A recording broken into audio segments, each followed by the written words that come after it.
When we talk to other people or even to animals, our subconscious parts hear everything we say. So try this little healing journey trick, okay? Next time you're talking to another person, maybe it's a friend or your child or a coworker, or the next time you're talking to an animal, like maybe your pet cat or dog, try directing the energy inwards and outwards at the same time.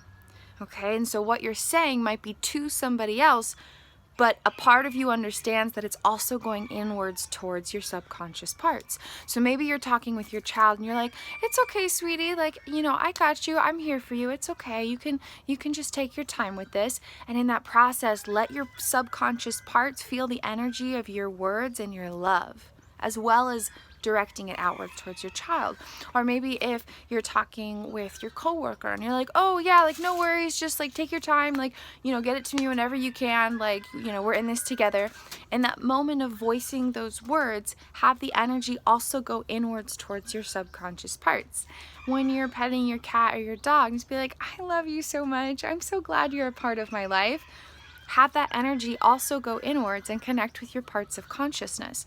Your body and your mind and the parts of you living inside of this miraculous vessel beyond awareness hear everything you say and feel everything that you feel and you think and you express. And so when you're giving love to another person or to an animal or in any capacity, extensions of energetic vibrations of love, let that energy also go inwards and connect with your own parts of consciousness.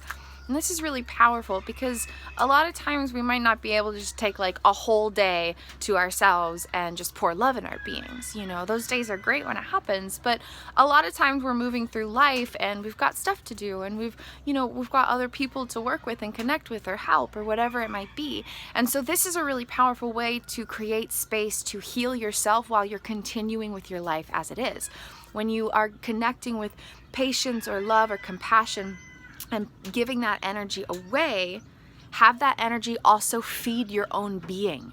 It's just a matter of creating some space for that. Just kind of a little minor adjustment in the way that you're moving energy in your experience. And so normally our attention is on the experience and we're just focused on what's going on out here in the external, explicit, obvious stuff.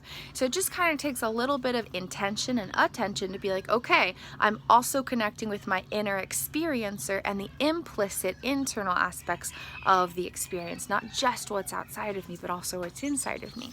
And it's really going to help your parts of consciousness, and you can actually help heal your brain and your body in this process as well. So the next time that you're talking with somebody, maybe it's your child or your friend or a coworker or an animal like your pet cat or dog, anytime you're saying something that's loving or compassionate or has a sense of patience in it or something, have the energy also go inside and be directed towards your own parts of consciousness. Try this healing journey trick, soul friends, and have a beautiful and blessed day while you're at it.